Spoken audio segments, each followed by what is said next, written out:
तर पुण्यातल्या सभेतून सुनेत्रा पवारांचा उल्लेख करत मुख्यमंत्री शिंदे आणि उपमुख्यमंत्री फडणवीसांनी शरद पवारांना टोला लगावलाय।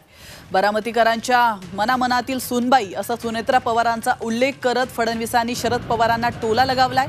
शरद पवारांनी सुनेत्रा पवारांचा उल्लेख बाहेरचे पवार असा केलेला होता आणि त्यावर फडणवीसांनी आपल्या खास शैलीत हा टोला लगावलाय। तर अबकी बार सुनेत्रा पवार बारामतीत आता भाकरी फिरवायची वेळ आली आहे असा चिमटा मुख्यमंत्र्यांनी काढलाय।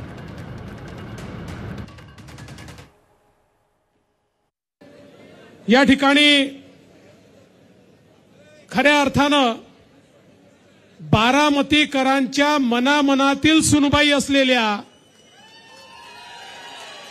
बरोबर आहे ना, बाहेरच्या नाही, बारामतीकरांच्या मनामनातील सुनबाई असलेल्या सुनेत्राताई पवार, मला विश्वास आहे की या ठिकाणी आपल्या आशीर्वादाने एक नवा इतिहास घडेल आणि सुनबाई दिल्लीला जातील म्हणजे जातील।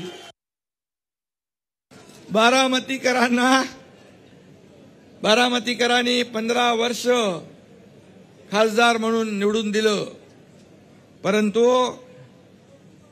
आता लेकिन अबकी बार सुनेत्राताई पवार, कारण आता भाकरी फिरवायची वेळ आली ना।